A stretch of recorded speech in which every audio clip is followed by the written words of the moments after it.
प्राचीन काल में देव ब्राह्मण निंदक एक प्रसिद्ध जुआरी था। वह महापापी तथा व्यभिचार आदि अन्य दुर्गुणों से दूषित था। एक दिन कपटपूर्वक जुए से उसने बहुत धन जीता। फिर अपने हाथों से पान का स्वस्तिकाकार बीड़ा बनाकर तथा गंध और माला आदि सामग्री लेकर एक वेश्या को भेंट देने के लिए उसके घर की ओर दौड़ा। रास्ते में पैर लड़खड़ाए पृथ्वी पर गिरा और मूर्छित हो गया। जब होश आया तब उसे बड़ा खेद तथा वैराग्य हुआ। उसने अपनी सारी सामग्री बड़े शुद्ध चित्त से वहीं पर रहे एक शिवलिंग को समर्पित कर दी। बस जीवन में उसके द्वारा यह एक पुण्य कर्म संपन्न हो गया। कालांतर में उसकी मृत्यु हुई। यमदूत उसे यमलोक ले गए। यमराज बोले, ओ मूर्ख, तो अपने पाप के कारण बड़े बड़े नरकों में यातना भोगने योग्य है। उसने कहा, महाराज, यदि मेरा कोई पुण्य भी हो तो उसका विचार कर लीजिए। चित्रगुप्त ने कहा, तुमने मरने के पहले थोड़ा सा गंध मात्र भगवान शंकर को अर्पित किया है। इसके फलस्वरूप तुझे 3 घड़ी तक स्वर्ग का शासन, इंद्र का सिंहासन प्राप्त होगा। जुआरी ने कहा, तब कृपया मुझे पहले पुण्य का ही फल प्राप्त कराया जाए। अब यमराज की आज्ञा से उसे स्वर्ग भेज दिया गया। देवगुरु बृहस्पति ने इंद्र को समझाया कि तुम 3 घड़ी के लिए अपना सिंहासन इस जुआरी के लिए छोड़ दो। पुनः 3 घड़ी के बाद यहाँ आ जाना।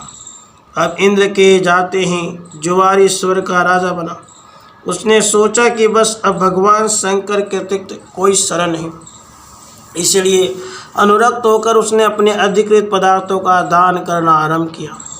महादेव जी के उस भक्त ने यह रावत हाथी अगस्त्य जी को दे दिया। उच्चे सर्वा अश्व विश्वामित्र जी को दे डाला। कामधेनु गाय महर्षि वशिष्ठ जी को दे डाली। चिंतामणि रत्न गालव जी को अर्पित कर दिया। कलव वृक्ष उठाकर कौंडिन्य मुनि को दे दिया। इस प्रकार जब तक 3 घड़ियां समाप्त नहीं हुई वह दान करता ही गया और प्राय वहाँ के सारे बहुमूल्य पदार्थों को दे ही डाला।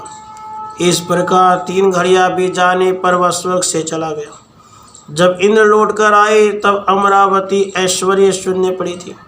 वे बृहस्पति जी को लेकर यमराज के पास पहुँचे और बिगड़कर बोले, धर्मराज, आपने मेरा पद एक जुआरी को देकर बड़ा अनुचित कार्य किया है।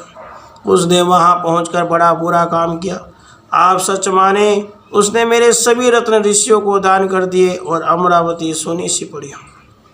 धर्मराज बोले, आप बूढ़े हो गए किंतु अभी तक आपके राज्य विषयक आसक्ति दूर नहीं हुई। जुआरी का पुण्य आपके 100 यज्ञों से कहीं महान हुआ।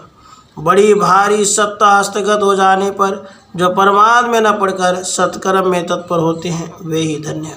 जाइए, अगस्त्य आदि ऋषियों को धन देकर या चरणों में पढ़कर अपने रत्न लौटा लीजिए। बहुत अच्छा कहकर इंद्र स्वर्ग आए और इधर वही जुआरी पूर्व अभ्यासवश तथा कर्म विपाक अनुसार बिना नरक भोगे ही महादानी विरोचन पुत्र बलि हुआ।